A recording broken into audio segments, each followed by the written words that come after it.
Hey, my name's Joel, and in this video, I'm gonna be giving you my honest review and an overview of this Caroma e-scooter. Now, I know it looks like an e-bike, but it's a scooter. It doesn't have any pedals. It's got a 1200 watt hub motor, will go up to 30 miles on a single charge, and can travel as fast as 20 miles an hour. So let's go over everything and take it for a ride.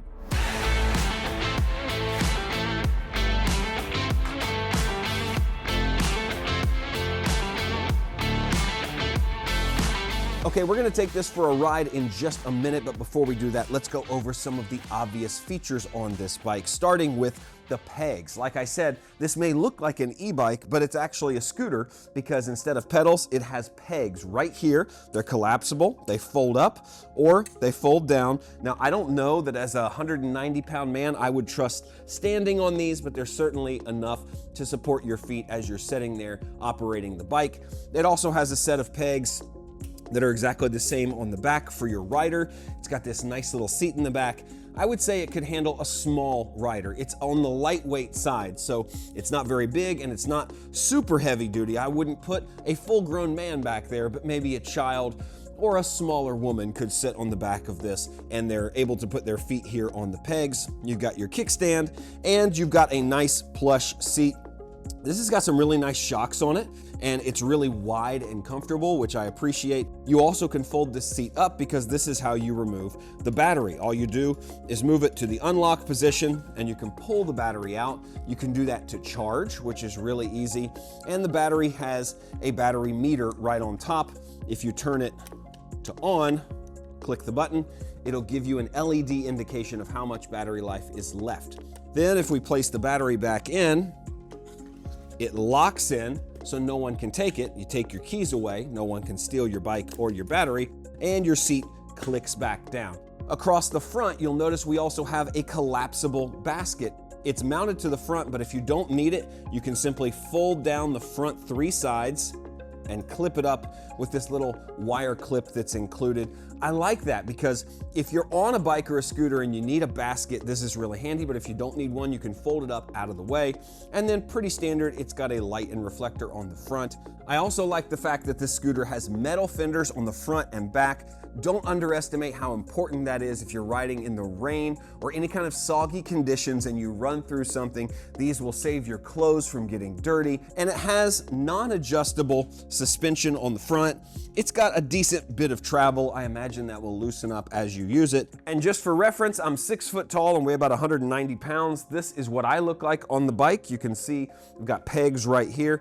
I am a pretty average sized guy and this doesn't feel too small for me. I don't think this would be comfortable for someone 6'4", 6'5", and they have this handy mechanism or handle here for the seat post so you can loosen the bolt and change your height on the seat post wherever you want it to be and tighten it down perfectly if you're switching between riders. Like I said earlier, it's got a 1200 watt hub motor on the back wheel that powers everything, and it's got disc brakes on the front and rear to help you stop quickly whenever you need to. It also has a safety bell right there on the left-hand side, as well as the standard controls for your e-bike up on the handlebars. On the right side, we have a power button. This shows you what's honestly a pretty simple screen. It could be more complex, but it has 4 LEDs for your battery indicator, and then on the left, it has a button for your front light, and then also an orange button that I can't really figure out what it does. It looks like a speedometer. Maybe it's a set for cruise control. On the right-hand side, we also have a twist throttle, which is how you operate things. You just pull this throttle and you head on down the road. All right, so let's get out of the garage, get out there and test this thing. What do you say? Here we go. It's a bit of a windy day, so sorry about the audio, but let's go ahead and start with a dead stop acceleration test. We'll go all the way. It's not the fastest acceleration I've ever seen, but not bad. We're moving. I don't have a speedometer to tell you how fast. It does feel like we're nearing or maybe past 20 miles an hour. It's scooting pretty good. A nice and smooth ride too. Really smooth. Now let's test the brakes here. Oh wow, really responsive brakes. That was impressive. Really responsive. That's one thing that I'm always concerned about. Brake test? Wow. That probably took like 6 feet to stop. I'm impressed. Now my feet want to do something which is odd because there's no pedals. So that's kind of a new sensation, but you kind of get used to it. And scooting around here, just kind of zooming, I feel like I have a little less control than I would have on a regular bike, but maybe that's muscle memory and just something I'm used to from a regular bike and something I wish I had on this one. Okay. Wind is really... Oh, we've got some wet. We're gonna go through the wet slow, but hey, we've got fenders to protect us from getting dirty.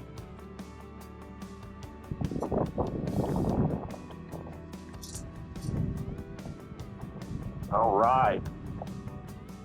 It's a little too windy this way. Let's practice turning. Probably need to like get 1 foot off when I turn, just because I don't trust a full turn without a foot, but yeah, that seems to work just fine. Acceleration is not the fastest in the world, but it does get up to speed pretty quickly. I think that would be good for kids. It's not too fast.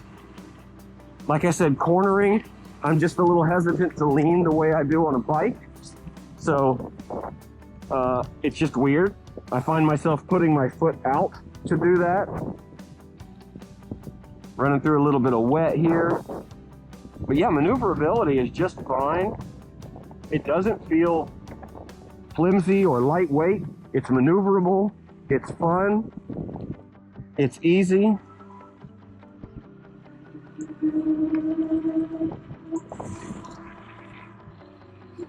Yeah, acceleration is really nice when you get going.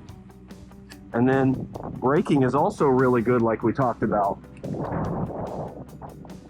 This is a really fun thing to ride. I'm just zooming around here on the paths and parking lot. If I had this in a college or somewhere where I just wanted something a little less than an e-bike and I wasn't going long distances, this would be perfect. It's a pretty smooth ride having only suspension on the front. I don't feel like it's too bumpy at all, but that's probably because I've got shocks on the seat and it's pretty comfortable. So again, I'm wanting to put my foot down when I turn. That's just my natural inclination. I don't know if I need to, I just want to, but that's how my feet look on the pegs as I'm riding. All right, so that concludes it for our ride demo. Overall, really positive experience. Nice and solid, and acceleration, braking, all of those things check. Wish we had a little bit more power, but on something this size, you probably don't want too much. All right, so after all our testing, what do I think of the Caroma e-scooter? Well, I can tell you that I'm surprised that it even exists at the price they're selling it at. It's shockingly low, and I've tested a lot of e-bikes, a dozen this year, that are much bigger, more powerful, but they're also much more expensive, like 4, 5, 6, 7, even 10 times the price that this is selling for. And the features are basically the same, just on a different level. I think this would be great for shorter trips, for young kids, maybe gaining some independence, wanting to run around the neighborhood and not have to just pedal a bike all the time, maybe take a friend with them. It's just a nice little way to get around. It's fun to ride, I'll say that. It's really fun to ride, and the features it packs in are really impressive. Assembly was pretty easy, which is not always the case with e-bikes and scooters, and overall I was pleasantly surprised with what I could get for the price they're selling this for. So again, this is the Caroma 1200 watt e-scooter bike. It's got a 30-mile range and goes up to 20 miles per hour. Check it out for yourself. I really think you're gonna like this one.